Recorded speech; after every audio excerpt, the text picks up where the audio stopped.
think about, you can absolutely coach commitment. And it comes down to you and the standards that you are prepared to accept. You get what you accept. You get what you accept. Or you get what you tolerate. First one, can you coach commitment? Absolutely. Make training more challenging and more demanding than the event you're preparing for. Make training, preparation, more challenging and more demanding than the event or the competition you're preparing for.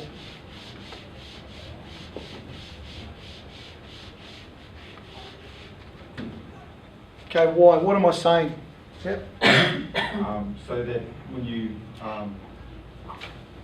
well, I know Michael Lutz did the same thing in rugby league, that you train harder than the actual game, so that at any stage in the game where it got really, really tough, really, really hard, you knew that he'd been there before and that he was trusted. Yes, mate, absolutely. We're going to talk about confidence later.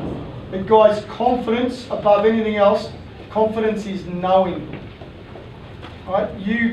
If your preparation is consistently more challenging and more demanding than the competition you're preparing for, and you know that's to be the case, you go into any game knowing that you can do your best. You know that you can perform to your full potential. There's nothing one over here, guys. Performance equals passion times potential. Performance is passion times potential. If you do that, I totally agree. Totally agree. And I'm now going to show you why so many of you guys fail. Because, very simple example. And I don't mean fail in a nasty way. I mean, it's that you failed to prepare the athlete to actually do the thing that they need to do, which is what? Starts with the W.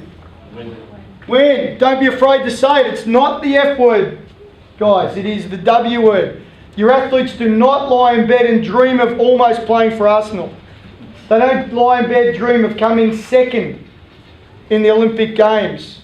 They don't dream of almost scoring a try in an NRL Grand Final. They dream of winning. We deal in dreams. We deal in working with human beings. Okay. The reason why most of us fail to make this happen is we're all convinced that our sport is about skills. It's really interesting. I work with AFL teams, NRL teams and Super Rugby teams. And each one of them will tell you that their game is the most skillful. I won't even touch soccer because you can't talk to them about this at all, because they will just tell you, as a matter of fact, it's the most skillful. And it probably is, who knows. But the AFL guys will say, why do you waste your time with the rugby guys?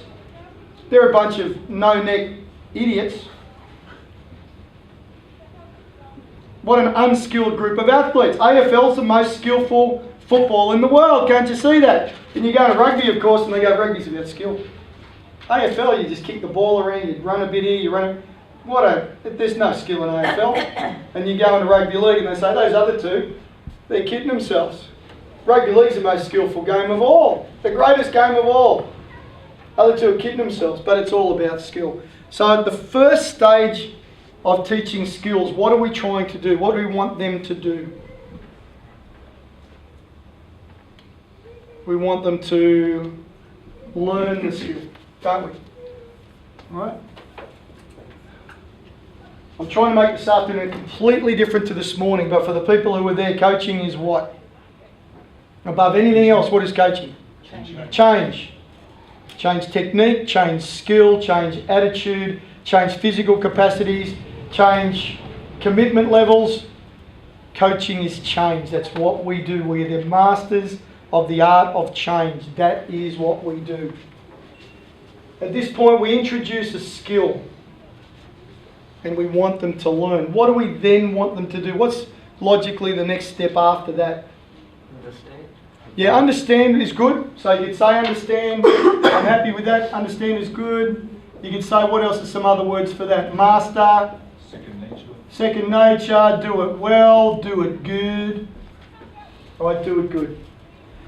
Now I want to challenge you a little bit. Guys, divorce this mythical 100% technically perfect model. Get rid of it. Throw it out the door. This marriage that we've all been convinced through our coach education process that you must be absolutely 100% technically perfect in everything you do at all times, because it doesn't exist. If you look at the great athletes, they get the fundamentals right, but then they adapt it to them. They make the technique their own. They fiddle, they change, they adjust it so they get the optimal performance from themselves by adapting the principles and concepts that we know will work. But they're not slaves to a myth, which is technical perfection at all times. Because one of the reasons we don't get the job done, one of the main reasons we don't get the job done, is we spend 90% of our time in our skills coaching particularly saying, you must get this right. You will master this. You do it 200 times till it's absolutely perfect, or we're not moving on. And that's why they fail, because that's not what they need to do. What have they got to be able to do with skill? What have you got to be able to do? I've never known a sport, and someone said the other day, dressage was one that I got picked up on, and lawn bowls. You have to be able to execute skill well at high speed. And you'd be surprised how many coaches do skills and technique work there and never progress it. Because guys, as you can see, you're not even a third of the way through just teaching an athlete to do their skills well. You're not even close. Are you teaching the athletes to then do the speed, do the technique well at speed and in fatigue conditions? Goal in netball is worth 1 in the first minute, it's worth 1 in the last minute. You've got to be able to perform technically well at speed and under fatigue. What's the difference between participation sport and performance sport? 1 P word. What do we not want in participation sport that we must embrace and learn to deal with in performance sport? Pressure. We want no pressure, and that's why everybody gets a medal. Everybody gets a ribbon. We want them to be happy. We want them to come back. We want them to look at exercise as something that's wonderful and fun and family and lifetime fitness and decrease obesity and create a wonderful, caring, loving environment. And that's perfectly right for that area of our industry. If I'm here, it's pressure. That's why so few people survive at the top level for very long, because it's performance under pressure, PUP. If you can't deal with pressure, or in here, guys, TUF, technique under fatigue. You want to talk about tough athletes, and we'll talk about mental toughness later. Tough training. And I'll show you, I talked about that later. Plus pressure. Are you teaching them to maintain technical excellence at speed, under fatigue and under pressure? Are you teaching them to do it consistently? Consistently. And finally, are you teaching them how to do it technically well, at speed, under fatigue, under pressure, consistently, and make the right decision of when to execute that skill in a game situation? And guys, the number of coaches will say, my athletes have got great technique, the great technique. Fantastic, our skills, and they're beautiful. You love to watch it, but they don't win. Our job description as a performance coach is one line. Find a way to win. No excuses, no regrets, nothing about your background. They don't care about your marital status. They don't care about your bank account. Find a way to win. It's not a competition of who can do the best drills. It's a competition. Competitive sport is not a handicap event. There are no excuses. Our job is to prepare athletes to perform to their full potential and win in competition environments, not to look good for a textbook. And the problem I see, guys, is that this is upside down. We should be spending 10% here teaching athletes concepts, principles, good basics, good basic movements. Absolutely. But then taking them through the process so that the skills become competition reliable, competition consistent. Okay, exercise. I was working with an NRL team. I've got a pretty good relationship with the Sydney Roosters.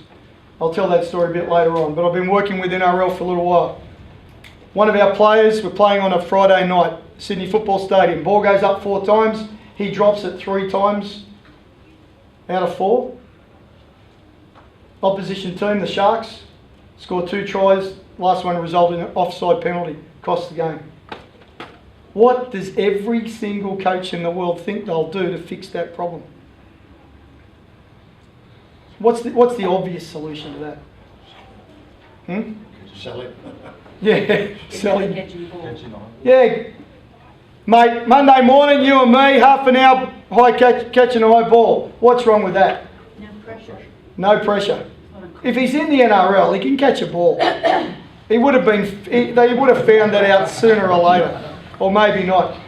But they would have figured that out sooner or later. Hopefully they would have picked it up somewhere in the line. He can catch a ball. That's not the problem. So how do you think we fix this guy? How would you go about it, knowing what you know about winning coaching? Putting up 50 balls ain't the answer. Mental toughness. Yeah, well, but again, Adding pressure. adding pressure. Mental toughness, again, that's a cab talking. We've got to dig in and understand what that means. You need to recreate that situation as best you can. Yes, yeah, so start to do that. So what could you do? Look at that, create a drill. So guys, let's spend 2 minutes on this. Create a drill.